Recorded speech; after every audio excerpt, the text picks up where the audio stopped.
Strategy ఎలా build చేయాలి, trading లో స్ట్రాటజీ ఎందుకు ఇంత ఇంపార్టెంట్, అండ్ నేను ఫాలో అయ్యే స్ట్రాటజీ ఏంటి, ఇవన్నీ ఈ వీడియోలో ఎక్స్ప్లెయిన్ చేసుకుందాం. ట్రేడింగ్ లో సక్సెస్ అవ్వాలంటే లక్ కాదు, పర్ఫెక్ట్ స్ట్రాటజీ ఉండాలి. ఈ స్ట్రాటజీ ఎలా బిల్డ్ చేసుకోవాలి?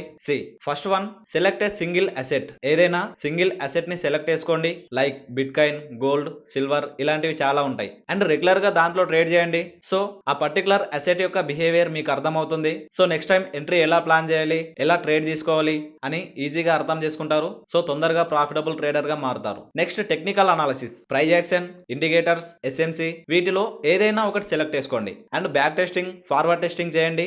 Exactly entry plan, risk reward, risk management, ఇవన్నీ మీ స్ట్రాటజీలో ఫాలో అవ్వండి. Next risk management the king. నువ్వు ఎన్ని స్ట్రాటజీస్ ఫాలో అయినా కరెక్ట్ రిస్క్ మేనేజ్మెంట్ లేకుంటే ఎండ్ ఆఫ్ ది డే నువ్వు లాస్ లోనే ఉంటావు. సో ఒక ట్రేడ్ లో నువ్వు ఎంత రిస్క్ తీసుకోగలుగుతావు ఇది ఫిక్స్ చేసుకో అండ్ రెగ్యులర్ గా ఇదే ఫాలో అవ్వు. Over trading, revenge trading avoid చేయండి. And that's it. అండ్ ఇలాంటి ట్రేడింగ్ కాన్సెప్ట్స్ లైవ్ లో నేర్చుకోవాలనుకుంటే డైలీ మన యూట్యూబ్ ఛానల్లో లైవ్ సెషన్స్ కండక్ట్ చేస్తున్నా. సో లైవ్ సెషన్ కి అటెండ్ అవ్వండి.